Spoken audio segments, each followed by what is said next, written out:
Hi everybody, welcome back to my channel. For those of you who are new here, thank you so much for liking and subscribing. It really helps me out. My name is Tash and I love everything about makeup and reviewing makeup. If that's something you're interested in, then please consider joining our little community here. It's a very small community, but you're very welcome. So today I want to focus on a foundation and a concealer by the brand Bperfect, who I believe are a UK brand. Their website carries other brands as well, but predominantly I was looking at their own brand. So I've heard quite a bit about this Chroma Cover Foundation by Bperfect Cosmetics, of course, and it's the Chroma Cover Matte Foundation. I also picked up the concealer as well because I thought I might as well test the two out at the same time. So let me read the claims on the back of this foundation before I open it. It says it's a weightless full coverage matte finish foundation. It has skin optimizing ingredients combined together with concentrated pigment ensuring longevity and a matte finish. It also has hyaluronic acid and vitamin E. And then with the concealer, we have a matte liquid concealer that creates a flawless complexion with a velvet finish. It conceals, corrects, brightens and smooths the complexion, and it's also supposed to help out smooth fine lines and wrinkles as well, according to the website. So I was really interested in these two. The foundation is £19.95 and the concealer is £9.95. And before we get into it, I just want to talk about the packaging. It's pretty cool. It reminds me, the way it opens reminds me of the way Tom Ford perfumes open. The foundation is inside. It's a glass bottle. You have to be careful because the lid is quite loose. It doesn't really click into place. So just be careful not to pick it up by the lid because you'll probably drop it. And it is a glass bottle. I think this bottle is really pretty. I think it looks more high-end than it actually is. So we'll see what the product inside is like, but as far as packaging goes, it's really, really nice. The concealer, I would say, is just in your average concealer packaging. It's like nothing super special or anything. It's just plastic, and it also has a doe foot applicator. I did swatch these because I actually bought the wrong foundation colour. I bought C1, which was way too pale for me, so I'm actually using N1 today, which I think might still be a little light for me, but usually I match to my neck and my body because they are lighter than my face. So if it's too light, we can always bronze up. The foundation is interesting. Let me show you. The foundation is an N1 and the concealer is an N1, and I feel with the concealer, we just get one pump of that out because I'm about to use it. The concealer I should have bought in C1 because N1 is actually deeper than the foundation. I don't know if you can see that. Let me like spread the foundation out a bit. Can you see that? So that's going to be interesting because I usually like to brighten under my eyes, especially with my dark circles and hollowness. So that's going to be really interesting to use if it's actually darker than the foundation. I'm not sure how that's going to go. Without any further rambling on from me, let's get into trying out the product. So I've got one pump here on my hand, so I'm just going to take a little bit. I've primed the right side of my face with the Coconut Skin Smooth Priming Moisturiser from First Aid Beauty. Really love this stuff. And I've left the left side of my face not bare. It's got sunscreen and moisturiser on and everything, but I just wanted to see how it worked out with a primer and without. So I'm just going to use about that much on my skin. That's what I like to do, is just use a pump and just dab it around, and if I need more I can add more. But I feel like you don't need much of this because it is supposed to be full coverage. I could probably go for a shade deeper, which is really interesting because usually I'm so used to being the paler shade and everything, well, a few years ago. But now companies have come out and, you know, they've really upped their game with paler and much deeper shades as well, which is, you know, a really good thing. So I feel like C1's too pale for me. This one is a little pale. It's blending into my neck okay, but I think I'm going to have to brighten it up. So this is the non-prime side. So I'm just going to take a little bit from there and just dab more product on. Now this is a foundation where I feel like because it's full coverage you can tell that you're wearing foundation, but it doesn't look cakey or anything. It just shows that you're wearing quite a full coverage product.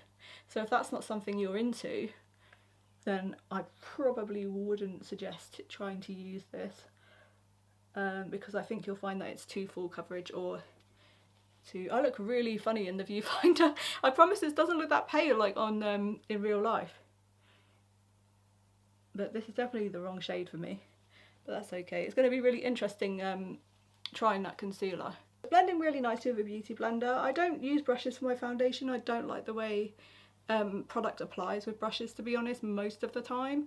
So I tend to use a beauty blender, and that's how I know if my foundations are going to work for me. I imagine if you use a brush you'll need even less product because it's even more coverage. Interestingly, I feel like the product went on smoother on the primed side. Sometimes primers to me don't make much of a difference, but I can tell a difference with this product. And it doesn't look cakey or anything, but I feel like it slightly catches on my face, like my peach fuzz. So next we're going to use the concealer in N1. Now I'm just going to use a little bit here. Now it's quite a thin consistency, and I'm used to Shape Tape by Tarte, so I don't know how much to put on. This is definitely more yellow and deeper. I don't put that much on. It's quite a thin consistency, but we're going to give it a go anyway. It doesn't really brighten my eyes in terms of in terms of shade. It applies nicely. It's not enough coverage for me, unfortunately. I feel like you can still definitely see that darkness in my under eyes, which I do suffer from quite bad, dark under eyes. So I'm not sure straight off the bat whether I'm feeling this concealer. I'm just going to add like another little bit here where I've got the real proper darkness going on, and see if that helps. Yeah, it's helped a little bit, but I feel like it still could be better. I'm used to Tarte Shape Tape, and I know that's so 2016, but I still use it because it's one of the only products that covers my dark hollow under eyes. I'm going to take my sponge and dip into the Glam Mood powder in Lace by Makeup Revolution or Revolution Pro. And I'm just going to set that all around.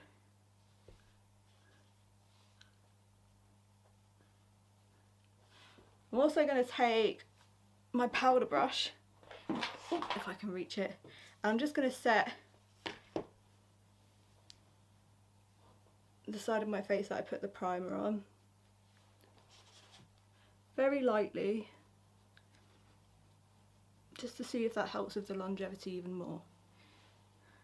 I could have probably tried the powder on this side and primer on this side, but it's a bit late now. So one pump and I still have all this product left, so you really don't need much at all. Let me zoom in and show you up close what my skin looks like. So this is the side with that primer or powder on. And I don't know if you can tell with the concealer, it really hasn't covered very well. And then this is the side with the powder and the primer on. Okay, so I know the shade is wrong for me, but we're gonna just go with it. I'm gonna bronze up and go about my day. It is 3:15. It is quite late at the moment. I've started this video quite late because it was Sam's birthday, so I was celebrating with Sam this morning. And happy birthday, Sam.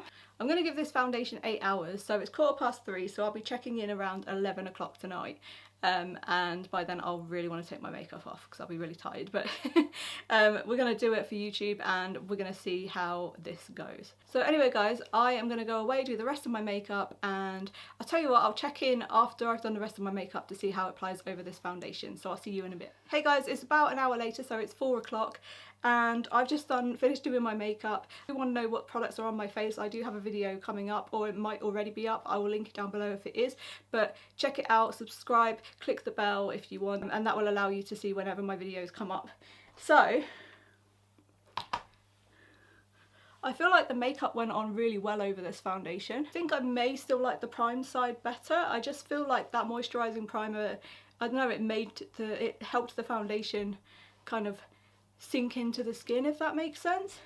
Not that this is sitting on the skin, it just doesn't look cakey, but it just doesn't look as smooth, I guess I'm saying, as the side I use primer with, and powder for that matter. So I'm going to check in with you later tonight and we're going to see how this foundation wears throughout the day. So it'll probably be about 11. I'm going to try and go for 8 hours if I can. Yeah, I'm going to go away now before I ramble even more, and I will see you next time. Okay guys, it is 11 o'clock and I'm back for my check-in. I do have some opinions on this foundation, so let's just get into it. Actually, before we do, if you hear any guitar playing or music or slight music in the background, it's Sam playing guitar, so just to try and ignore that if you can hear it, if it's picking up on the mic. So about this foundation, firstly it's supposed to be a matte foundation, but I find that it left me quite shiny in my T-zone area, which I don't mind, I can powder it down, but I didn't find that it was, it looked matte at first, but I don't find that it acted like a matte foundation throughout the day. And also let's talk about the prime side and the non-prime side. The prime side fared better in the beginning, but looking at it now, the non-prime side is what looks better. One of the things about this foundation that I don't like is it has enhanced my texture. And that's to say, I'll put a photo up, but you can kind of see my texture around my forehead and my cheeks and even my chin. It enhances it quite badly, so it is quite noticeable. The other thing is, after about 3 to 4 hours wear, this started to break up on me in my chin area, my forehead and around my nose, which wasn't necessarily really cool. It definitely isn't a long lasting foundation on me. I don't know if that's because my skin's getting oilier at the moment. So this morning it felt drier, but I do have combo skin, so I don't know if that's what's not helping. But I felt like if this is a matte foundation, it's going to be perfect for combo to oilier skin. But that's just not the case with me at the moment, unfortunately. I will zoom in and try and show you what I mean. Okay, so this is the non-prime side. If you can just see, it kind of enhances my texture. It's almost sunk into my pores and caused those little kind of like little balls to form. I'm not sure if the camera's going to be able to pick that up. And this is the primed side, and it's around here where it started to look really cakey and textured, and then on my forehead it's just gone quite oily and textured. So overall, I just don't particularly like the way this foundation has worn on my skin. I don't think I'll repurchase it, but maybe I'll keep playing with it. I've gotten into mixing foundations with different foundations that I don't like, which seems kind of weird, but that somehow they work. I might do another video on that later. As for the concealer, I'm going to be honest, I don't like this concealer at all. I think if you don't have much to hide, then this concealer might be really good for you, but I've got really dark circles and I don't know if you can see them coming through now, especially around here. I will zoom in a minute, but this didn't do anything for my under eye circles. It's a very, very thin texture, almost quite see-through, and I did put 2 layers on and I just didn't feel like it covered up my under eye area really very well at all. So I wouldn't necessarily go out and buy this again either. So if you can see here, you can really see the darkness peeking through, and I just feel like it hasn't done a very good job of covering that whatsoever. It's just a real shame today that these two didn't work out. I'm getting hiccups, so I'm going to try and end this video. I will keep trying with the foundation. I feel like I just know the concealer is not going to work for me. It was also slightly too dark, like slightly deeper than the foundation as well, which it was really odd to me because it's supposed to be the same colour match, N1, both of them are in N1, but this is definitely deeper than the foundation. It didn't really transfer like that on my eyes though, because it was such a thin consistency that it didn't really do anything for me on the under eyes. I felt like nothing really happened. It covered just a little bit, but nothing major. All in all, I can't say I've had a very good experience with these today, except for at the beginning with the foundation. I thought it actually looked quite good, especially on the prime side. It's interesting that the prime side hasn't held up as well as the non-prime side, where it's like, it's naturally kind of worn off, but not in such a kind of textured, cakey, gathered way, which is a shame because I've heard loads of good things about this foundation. In fact, if you've worn this foundation and it's worked for you, please let me know, and if it hasn't, also let me know. And if you know a way that you can make it work for you, then again, write it down in the comments. I would love to know your answers and advice. But as far as I'm concerned, both of these are going to be a no from me, unfortunately. Anyway guys, thank you so much for watching. I hope to see you in my next video, and I'll see you soon.